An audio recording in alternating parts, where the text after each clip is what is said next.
Conjunctive adverbs. Say it with me. Conjunctive adverbs. They are your friends. Very good friends. They very recently became one of my best friends because I was always afraid of the semicolon. Period was my friend. Comma was my friend. Exclamation point, question mark. We were all really close cousins, always got along, hung out at the barbecue. We always were really good with each other. But the semicolon, never really knew what that was used for, so I kind of stayed away from it. But once I came across the conjunctive adverb and actually learned how to properly use them, became my friend. Very recent friend, true friend. We shake hands daily. Sometimes we give each other a pound. Check it out. But anyway, so you may say, what is a conjunctive adverb? Basically, good definition for it is, it's a coordinating word used after a semicolon in a compound sentence. So the compound sentence is basically going to take an independent clause and join it to another independent clause. I'll give you an example sentence. Andre was getting married in August. However, he hoped that he could find an excuse to call it off. Shame on you, Andre.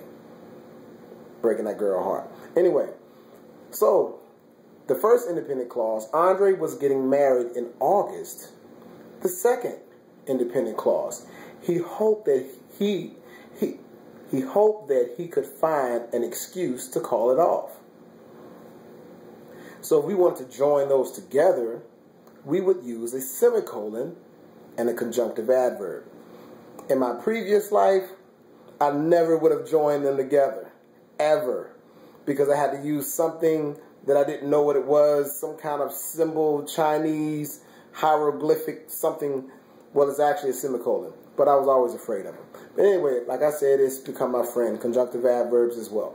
So the way that we accomplish this is we take the semicolon and we place it directly after the first independent clause. Then we take the conjunctive adverb, place it next. And then you follow that with a comma. And then you just write the next sentence, which is the other independent clause. And there you have it. You've joined, effectively joined two independent clauses. So it reads like this, and I'm going to throw the punctuation and the conjunctive adverb in that same example so you can get a better understanding.